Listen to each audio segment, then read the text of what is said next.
తాకట్టులో ఉన్న బంగారాన్ని విడిపించి ఆ రోజు ఆన్లైన్ రేటుకే మేము కొంటాం. Sharma gold company. నమస్తే, వెల్కమ్ టు సుమన్ టీవీ. నేను మీ యామ్ని. ప్రస్తుతం మనతో ఉన్నారు ప్రముఖ ఆధ్యాత్మికవేత్త, ప్రముఖ జ్యోతిష వాస్తు పండితులు మనతో సూర్యనారాయణ శర్మ గారు ఉన్నారు. గురుగారితో మనం మాట్లాడదాం. నమస్కారం గురుగారు.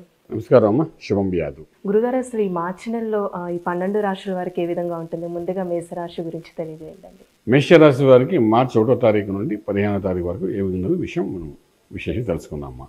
మేషరాశిలో మనకు బృహస్పతి కనిపిస్తాడు. అదేవిధంగా షష్ఠస్థానంలో కేతు, అలాగే మనం చూసుకునేసరికి భాగ్యస్థానంలో రాజ్యాన్ని చూస్తే కుజుడు ప్లస్ శుక్రుడు కనిపిస్తాడు. అలాగే లాభంలో చూసుకునేసరికి రవిశనుడు కనబడుతున్నారు. అలా వ్యయంలో మనకు బృహస్పతి కనిపిస్తున్నాడు.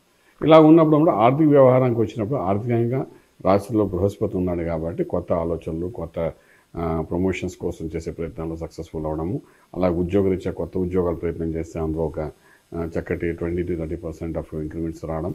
ఐటీ రంగం అనుకోండి, సాఫ్ట్వేర్ రంగంలో వాళ్ళకి అనుకోండి, అలాగే బ్యాంకింగ్ సెక్టర్లో వాళ్ళనుకోండి, అలాగే మనం సెంట్రల్ గవర్నమెంట్, స్టేట్ గవర్నమెంట్ వాళ్ళకు కొన్ని ఫైల్స్ మూవ్ అవ్వడము, దానివల్ల ప్రమోషన్స్, ఇంక్రిమెంట్స్ రావడం, ఇలా ఆర్థికంగా ఉద్యోగస్తులందరికీ ఒక మంచి ఫలితాన్ని ఇచ్చే అవకాశం అయితే కనిపిస్తుందన్నమాట.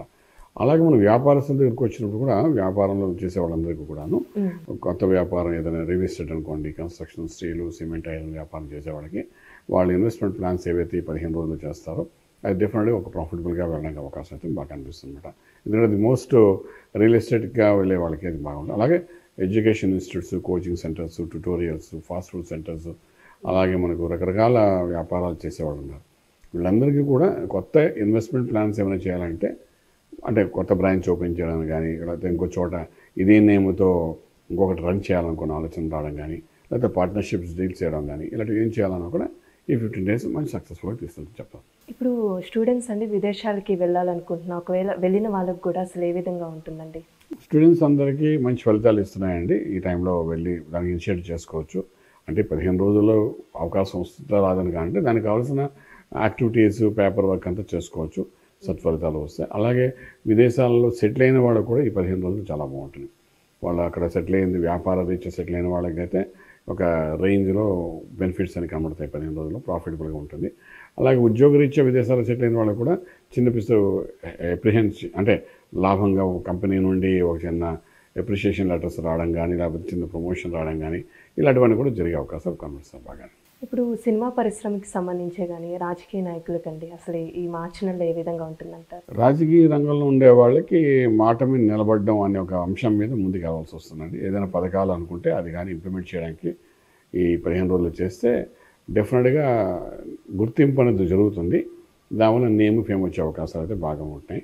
అలాగే మనం ఫిల్మ్ ఇండస్ట్రీలో వాళ్ళు చూసినప్పుడు ప్రొడ్యూసర్స్ స్పెసిఫిక్గానే అంటే మనకు పలానా హీరో దొరకడు, పలానా హీరోయిన్ దొరకదు, మనకు రేపు రాబోయే మూవీ కథ అంతా పర్ఫెక్ట్గా ఉంది, కథ రెడీ అయ్యింది, డైరెక్టర్ రెడీగా అన్నప్పుడు వాళ్ళని ముందుగా బుక్ చేసుకోవాల్సి వస్తుంది. మీరు అవన్నీ 15 daysలో మీరు ప్లాన్ చేయొచ్చు.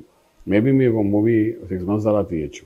బట్ ఏంటంటే 15 daysలో మీరు బుక్ చేస్తే దానికి ఒక ప్రాఫిట్ ఉంటుంది. అంటే ఆ హీరోని కానీ హీరోయిన్ కానీ మనం ఇప్పుడు బుక్ చేసాము అంటే అది ఆ ఫిల్మ్కి ఒక బలం పెరుగుతుంది అనమాట. సో అలాగే మంచి టైం ఇదని చెప్పడానికి అవకాశం. అంటే ఈ రాశి వారికి ఏమైనా ఆరోగ్య సమస్యలు ఉన్నాయండి? ఆరోగ్య సమస్య ప్రస్తుతానికి రాశి వారికి ఏం లేదు. 6వ స్థానంలో కేతు ఉన్నాడు. వాడు ఏదో చిన్న ఫీజరు మైన్యూట్గా చిన్న ఆపరేట్ చేయాలని ట్రై చేస్తాడు.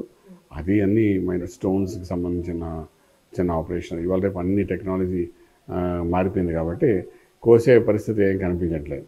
కిడ్నీ స్టోన్స్ కూడా వాళ్ళ పుల్లతో దాన్ని కొట్టి అది తీసేస్తున్నారు. సో అంచేత అలాంటిది ఏదో చిన్న చిన్న జరుగుతుంది తప్ప పెద్ద మేజర్గా ఏం జరిగే అవకాశం లేదు. ఇప్పుడు భార్యాభర్తల మధ్య సంబంధం అనేది ఏ విధంగా ఉంటుందండి? గురుబలం ఉంది కాబట్టి అన్యోన్యంగా ఉంటారమ్మా. ఈ 15 రోజులకి ప్రాబ్లం లేదు. ఎందుకంటే గురువు రాశిలో ఉండడం, సప్తమ భావాన్ని కూడా చూస్తున్నాడు కాబట్టి డెఫినెట్గా అండర్స్టాండింగ్స్ బాగుంటాయి. అలాగే ఏంటంటే ఇంతకుముందు ఏమైనా విడిపోవడానికి అనుకుని కోర్టు వరకు వెళ్ళిన వాడు కూడా సెటిల్మెంట్ అవ్వడానికి అవకాశం బాగుంటుంది. అవుట్ ఆఫ్ కోర్టు సెటిల్ చేసుకోవడం చక్కగాను మళ్ళీ కలిసిపోయే అవకాశం కూడా కనబడుతుంది చెప్తాను. ఇప్పుడు ఒక ఇల్లు కొనుక్కోవాలనుకుంటే రిజిస్ట్రేషన్ చేయించుకుంటారు కదండి, ఇల్లు కానీ ల్యాండ్ కానీ. సో వాళ్ళకి ఏ విధంగా ఉంటుందంటారు? ఈ 15 రోజులు బాగానే ఉంటుందమ్మా. దానికి ప్రయత్నం చేసుకోండి. లోన్ శాంక్షన్ చేసుకోవడానికి కానీ, ఇల్లు కొనుక్కోవడానికి కానీ, భూమి పూజ చేయాలన్నా, అలాగే పెళ్ళిళ్ళు చేయాలనుకున్నా, లేదా ఉపనయన సంస్కారాలు చేయడం, మధ్యవర్తితో వహించి కొన్ని డీల్స్ చేయాలనుకున్నా, వీటన్నిటికీ కూడా ఈ 15 రోజులు మంచి సక్సెస్ఫుల్గా చూపిస్తాము. ఇప్పుడు రియల్ ఎస్టేట్ రంగానికి సంబంధించి కానీ స్టాక్ మార్కెట్కి అసలు ఏ విధంగా ఉంటుందండి మార్చిలో? స్టాక్ మార్కెట్ న్యూట్రల్గానే వెళ్తుంది, పెద్ద డెవలప్మెంట్ కనిపించక. కానీ రియల్ ఎస్టేట్ మార్కెట్ వల్ల పుంజుకుంటుంది కొద్దిగా ఇప్పుడు ఈ 15 రోజుల్లోని. సో వాళ్ళు పెట్టిన రూపాయికి ఒక ₹10 లాభంలోనే నడుస్తుంది ప్రస్తుతానికి. వరి అవ్వకని చెప్పొచ్చు మనం. ఇప్పుడు ఒకవేళ కొత్తగా వ్యాపారం స్టార్ట్ చేయాలంటే చేయొచ్చు అండి నెలలో వీళ్ళు ఎవరైనా? కొత్త వ్యాపారానికి అనుకూలంగానే ఉన్నాయి ఇప్పుడు టైము. ఈ 15 డేస్ టైం చాలా బాగుంది కొత్త వ్యాపారానికి. ఎందుకంటే ఇది గురుబలంతో జరుగుతున్న వ్యవహారం అంతాను. గురుబలం ఉన్నప్పుడు కానీ ఏది మొదలుపెట్టినా ఆ గురువు యొక్క అనుగ్రహంతో జరుగుతున్నమాట. మనకున్న 9 గ్రహాల్లో గురుగ్రహం అనేది ఆయన పాజిటివ్గా వేవ్స్ ఇచ్చే మేషరాశి వారికి సత్ఫలితాలు ఇచ్చే గ్రహం అన్నమాట. అంటే గురుబలం ఉంది కాబట్టి డెఫినెట్గా ఇనిషియేట్ చేయొచ్చు, సక్సెస్ఫుల్ అనేది కనబడుతుంది. అంటే ఈ రాశి వారికి ఎలాంటి పరిహారం చేస్తే మంచిదండి మార్చిలో? పరిహారం అంటే 6 ఇంట్లో కేతు యొక్క ప్రభావము, 12 ఇంట్లో రాహు యొక్క ప్రభావం కనబడుతుంది కాబట్టి రాహు కేతులకు సంబంధించిన కొన్ని సంస్కారాలు చేసుకుంటే బాగుంటుంది. అలాగే గణపతి ఆరాధన చేస్తే కొన్ని మార్గాలు ఓపెన్ అవుతాయి, దానివల్ల లైఫ్లో సక్సెస్ఫుల్ కనబడుతుంది. కాబట్టి ఈ 2 రకాలుగా ప్రయత్నం చేయండి, డెఫినెట్గా లైఫ్ సక్సెస్ఫుల్ అవుతుంది. చాలా చక్కగా తెలియజేస్తారండి, ధన్యవాదాలు. శుభం బియాదు. చూసారు కదండి మేషరాశి వారికి ఏ విధంగా ఉంటుంది, వీళ్ళకి సంబంధించిన పరిహారాలు అంటే ఏం చేసుకోవాలి గురుగారు మనకి తెలియజేశారు కదా. గురుగారిని మీరు కూడా సంప్రదించాలి అనుకుంటే స్క్రీన్ మీద కనిపిస్తున్న నెంబర్కి కాల్ చేసి గురుగారి అపాయింట్మెంట్ అనేది తీసుకోవచ్చు. ఇలాంటి మంచి వీడియోస్తో మళ్ళీ మిమ్మల్ని ఉంటాను. ధన్యవాదాలు.